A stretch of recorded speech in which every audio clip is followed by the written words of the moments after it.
Good morning, students. ધોરણ 10 વિષય અંગ્રેજીમાં text unit number 8 our feathered friends તેનો આપણે આજના વિડિયો ક્લાસમાં અભ્યાસ કરીશું. લાસ્ટ વિડિયોમાં આપણે પેજ નંબર 96 ઉપર poor boy I remember this I saw some incomplete nest ત્યાં સુધીનો અભ્યાસ કરેલો છે. આજના વિડિયો ક્લાસમાં આપણે આગળ અભ્યાસ કરીશું.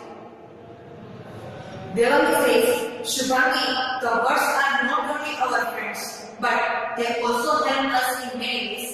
You know the vulture? Generally, people do not like vultures as they eat carcasses or dead animals. But they are called scavengers as helping our surroundings by eating the rotten dead bodies. Observe it in the picture. It is designed to tear the flesh from dead bodies. Devangi કહે છે કે શુભાંગી પક્ષીઓ આપણા મિત્રો જ નથી પરંતુ ઘણા બધા પ્રકારે આપણને મદદ પણ કરે છે. તું ગીધને તો ઓળખતી હોઈશ. વલ્ચર એટલે કે ગીધ તેને તું જાણતી હોઈશ. સામાન્ય રીતે લોકોને ગીધ છે એ ગમતા નથી કારણ કે તે જે મૃત અવશેષો હોય છે પ્રાણી કે પક્ષીઓના કાર્કસીસ એટલે કે મૃત પ્રાણી કે પક્ષીઓના અવશેષો તેને સાફ કરવાનું કામ કરે છે અને એના કારણે તેને સફાઈ કામદાર પણ કહેવામાં આવે છે. તેની જાંચનું નિરીક્ષણ કરો જે આ પ્રકારના સડી ગયેલા રોટન એટલે કે સડી ગયેલા અવશેષો ખાવા માટે એની રચના કરેલી હોય છે. Shubhangi says, yes, the color of the beak is very sharp. Didi, I have not seen any vulture soaring in the sky for last so many months. What is the reason? Shubhangi કહે છે કે હા તેની ચાંચ ખૂબ જ ધારદાર હોય છે પણ દીદી મેં ઘણા મહિનાઓથી આકાશમાં જે ગીધ હોય છે તેને વિહરતા ઉડતા જોયા નથી. એનું શું કારણ? Devangi says, at present people use medicine to cure sickle cattle. To see cattle, when that cattle dies, vulture eats its body. Diclofenac is very harmful for the vulture. After eating such flesh, it slowly dies within a few days. Nearly 97% of vulture population is lost.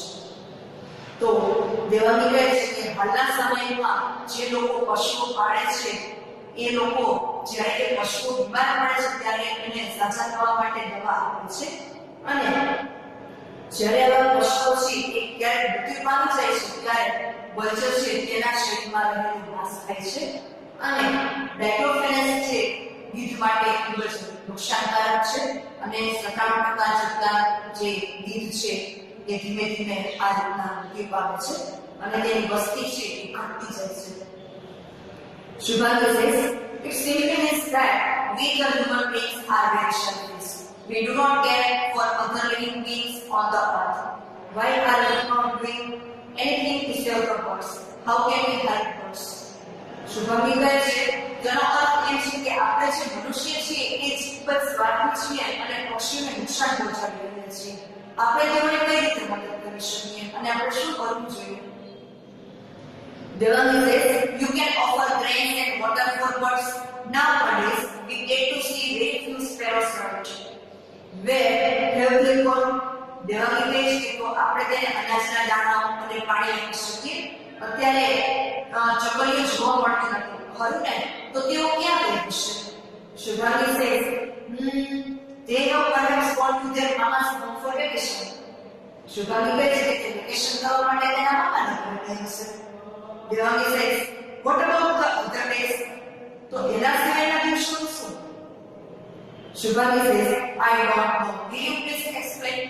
Shubhangi કહે છે મને ખબર નથી તમે મને સમજાવશો? Devangi says, they have left us because we have destroyed their homes. આપણે એ છોડીને જતી રહે છે કારણ કે આપણે તેમના જે ઘર હોય છે તેનો નાશ કરીએ છીએ. Shubhangi says, how? I never done this. Shubhangi કહે છે કે કઈ રીતે? તેઓ કઈ તોફાન નથી કર્યું. મિસ્ટેક એટલે કે તોફાન મુશ્કેલ. Devangi says, no slavers. Actually, we have designed our houses in such a way that the birds cannot enter into the house. We do not allow them to nest within our premises. Their fields are living with us.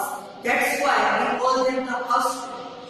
Devangi કહે છે કે ના, એ કંઈ જ કરેલું નથી, પરંતુ આપણે આપણા ઘરની જે રચના છે એ પ્રકારની કરેલી છે કે તે આપણા ઘરમાં પ્રવેશ જ કરી શકતા નથી.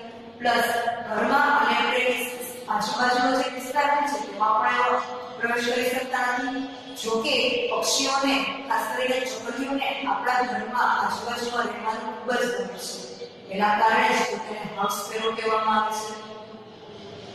Shubhangi, well, I want them back and I'm sure my friends will also help me. Shubhangi કહે છે કે હું ચોક્કસ આવું કરીશ અને મારા મિત્રો પણ મને આવું કરવામાં મદદ કરશે. Devangi says, okay, you can prepare sparrow nest with the help of cardboard boxes. Do not feed birds that nest. It is very harmful to their stomach. Put some grains like rice, meat, etc. and water in a dish. They will surely come to play with you. Then you and your friends can sing a song. ચકલી બેન, મારી સાથે રમવા આવશો કે નહીં? આવશો કે નહીં? દેવાંગી કહે છે કે બરાબર છે, તું જે જાડા કોઠાઓ આવે છે તેમાંથી તું ચકલીઓને રહેવા માટેનો માળો બનાવશે અને તેને ખાવા માટે ગાંઠિયા ન આપતી, કારણ કે તેમને એ પચવામાં તેના પેટને ખૂબ જ ભારે પડે છે. તેમને રાઈસ છે, મિલેટ એટલે કે બાજરી અને પીવા માટે પાણી આટલું આપીશ તો પણ તે ઘરે ખાતી છે, તે ચોક્કસ તારા ઘરે આવશે. પછી તું અને તારા ગીત ગાજો, ચકલીને મારી સાથે રમવા આવશો કે નહીં? શુભાંગી, one more question હતી. શુભાંગી કહે છે જે પ્રશ્ન હતી. દેવાંગી, oh sure, ચોક્કસ. Shubhangi says, please tell me about migratory birds. Shubhangi કહે છે કે મને જે માઇગ્રેટરી બર્ડ્સ એટલે કે સ્થળાંતર કરીને આવતા જે પક્ષીઓ છે એમના વિશે માહિતી આપો. Page number 97. Devangi says, well Shubhu, every year we have thousands of birds as our guests from Europe, Siberia and other foreign countries. Birds like pelicans, cranes, various doves and rosy pastures travel thousands of kilometers to fly off to India. Devangi કહે છે કે શુભુ, દર વર્ષે આપણા શહેરમાં, આપણા ભારતમાં હજારો માઇલનું અંતર કાપીને યુરોપથી, સાઇબેરિયા અને બીજા ઠંડા પ્રદેશોમાંથી આપણા દેશમાં આવે છે. પક્ષીઓ જેવા કે પેલિકન છે, ક્રેન, બીજા જે બતકો છે, પેસ્ટર છે, એ ભારતમાં ઘણા કિલોમીટર, હજારો કિલોમીટરનું અંતર કાપીને ઉડીને અહીં આવે છે. Shubhangi says, rosy pasture? This name sounds sweet. What is that? Shubhangi કહે છે rosy pasture એટલે કે રોયા. એ નામ સુંદર લાગે છે, સાંભળવામાં મધુર લાગે છે, એટલે શું? Devangi says, it is a bird like our nena. Rosy pasture is roya in Gujarati. Its color is dull brown and pink. Devangi કહે છે કે તે એક પ્રકારનું મેના છે, પક્ષી હોય છે. ગુજરાતીમાં આપણે તેને રોયા કહીએ છીએ. તેનો કલર આછો બ્રાઉન અને પિંક જેવો હોય છે. Shubhangi says, it is the same one I see during winter flying in the floor. શિયાળાની ઋતુ દરમિયાન મેં પક્ષીઓનો જે આખો સમૂહ હોય છે તેમાં આ પક્ષીને ઉડતું જોઈએ છે. Devangi says, good observation. The bird arrives in India in June to July from Europe and returns in March or April. Devangi કહે છે કે નિરીક્ષણ થાય છે, ભારતમાં જૂનથી જુલાઈમાં યુરોપથી પક્ષીઓ આવે છે, માર્ચ અને એપ્રિલ દરમિયાન જતા રહે છે. Shubhangi says, how do they travel without any map? Shubhangi કહે છે કે કોઈ પણ જાતના નકશા વિના આ પક્ષીઓ કઈ રીતના ઉડી શકે છે અને પોતાનું જે સ્થળ હોય છે તે શોધી શકે છે. Devangi says, they take help of the sun to find their way. While they come, they travel in the early morning and during winter migration they fly in the evening. Devangi કહે છે કે તે લોકો પોતાનો રસ્તો ફાઇન્ડ આઉટ કરવા માટે સૂર્યના જે કિરણો હોય છે, પ્રકાશ હોય છે, તેનો ઉપયોગ કરે છે અને જ્યારે તેઓ વહેલી સવારમાં ટ્રાવેલ કરે છે અને કોઈ પણ સ્થળે પહોંચે છે, ફરી પાછું ત્યાંથી જવું હોય તો સાંજના સમયે નીકળે છે. Shubhangi says, do they all use the same pattern for migration? Shubhangi કહે છે કે તેઓ આ રીતના સ્થળાંતર કરવા માટે એક જ પ્રકારના જે પેટર્ન હોય છે એનો ઉપયોગ કરે છે. Devani says, of course not. Migratory birds fly in different patterns. Birds like cranes, doves, and geese fly in formation of V shape. Certain doves, warblers, and flycatchers travel in groups. Devani કહે છે કે ના, જે migratory પક્ષીઓ છે એની અલગ અલગ રીત હોય છે. જે હંસ, બતકો અને બીજા જે બગલાઓ હોય છે એ વી શેપમાં ઉડાન કરે છે, જ્યારે બીજા ચોક્કસ જે ડોગ્સ છે, વાર્ડર્સ છે, ફ્લાયકેચર્સ છે એ સમૂહમાં ઉડે છે. Shubhangi says, oh God, how can I remember all the details? Shubhangi કહે છે કે હે ભગવાન, મારે આ બધી માહિતી કઈ રીતે યાદ રાખવી? Devani says, that's easy.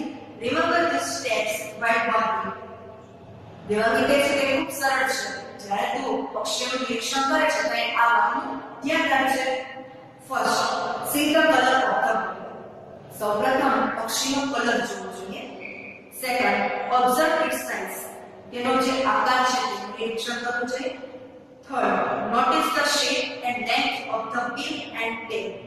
ત્રીજો પોઈન્ટ છે તેની જે ચાંચ અને પૂંછડી છે તેની લંબાઈ અને આકારને ધ્યાનમાં રાખવું જોઈએ.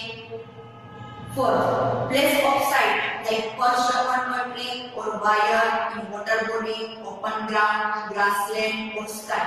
Apart from these tips, you can give your close friend's name to that bird whose nature or any characteristic matches with the friend. ચોથો પોઈન્ટ છે કે વૃક્ષ પર કે વૃક્ષની ડાળી પર બેસેલા છે, પાણીમાં, વાયર ઉપર કે કોઈ ખુલ્લા મેદાનો, ઘાસમાં કે આકાશમાં કઈ જગ્યાએ રહે છે તેનું નિરીક્ષણ કરવું જોઈએ. પ્લસ આ સિવાય તારા મિત્રનું નામ પણ એ પક્ષી ઉપરથી રાખી શકે કે જેની કેરેક્ટરિસ્ટિક્સ એટલે કે એના લક્ષણો અને એનો જે સ્વભાવ છે એ એના પક્ષી જેવો હોય. Shubhangi says, that's true. Thank you, Didi, for introducing me to the colorful world of birds. Shubhangi કહે છે કે ખૂબ જ સરસ. તમે મને આ રીતના રંગબેરંગી પક્ષીઓની જે દુનિયા છે તેનાથી માહિતગાર કરી એ બદલ તમારો ખૂબ ખૂબ આભાર.